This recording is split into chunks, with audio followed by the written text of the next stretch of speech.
15 নম্বৰটো মিনি ব্লগলৈ স্বাগতম। এটা এটা কমপ্লেইন আহিছিলে। কমপ্লেইনটো আছিলে P4 আহে যে অলপ সময় চলি কিনে P4 আহি একো ঠাণ্ডা নাহে। তো মই গলো যাই দেখিলো, কভাৰ সাভাৰ খুলিলো, কভাৰ সাভাৰ খুলি এই অৱস্থা দেখিলো। মানে প্ৰথমতে দেখা নাছিলো, প্ৰথমতে সিপি লাইনডাল লুজ হৈ আছিল।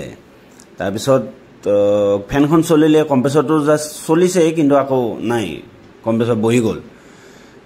তাৰপিছত যাই মেচিনটো খুলি মিলি বঢ়িয়াকৈ দেখিলোঁ টাৰ্মিনেল মানে লাইনটো পায় কম্প্ৰেছৰে, কিন্তু মানে কি ষ্টাৰ্ট হ'ব নোৱাৰে।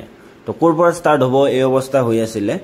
তো এইবিলাক বঢ়িয়াকৈ চিৰিজ মাৰি টাৰ্মিনেল ক্লিপকেইটা নতুনকৈ লগাই এনেকৈ বঢ়িয়াকৈ ফিটিং কৰি দিলোঁ। এনেকৈ বঢ়িয়াকৈ ফিটিং মানে মোৰ তাত বেণ্ড ক্লিপটো নাছিলে, তো সেইকাৰণে ষ্ট্ৰেট ক্লিপটো লগাই দিলোঁ। তো এনেকৈ লগাই দি বঢ়িয়াকৈ চিৰিজ মাৰি কিনে দিছোঁ যাতে পিছলৈকে স্পাৰ্ক নহয়।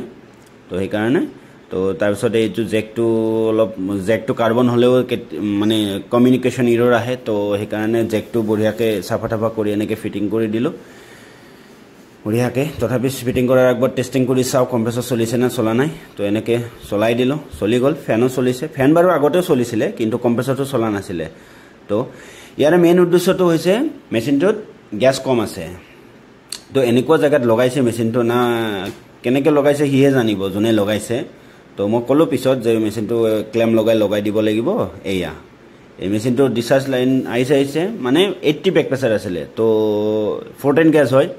তো সেয়া এতিয়া গেছখিনি ফিল আপ কৰি দিলোঁ। লিক আছে মেচিনটোত, তথাপি আৰু এইকেইদিনত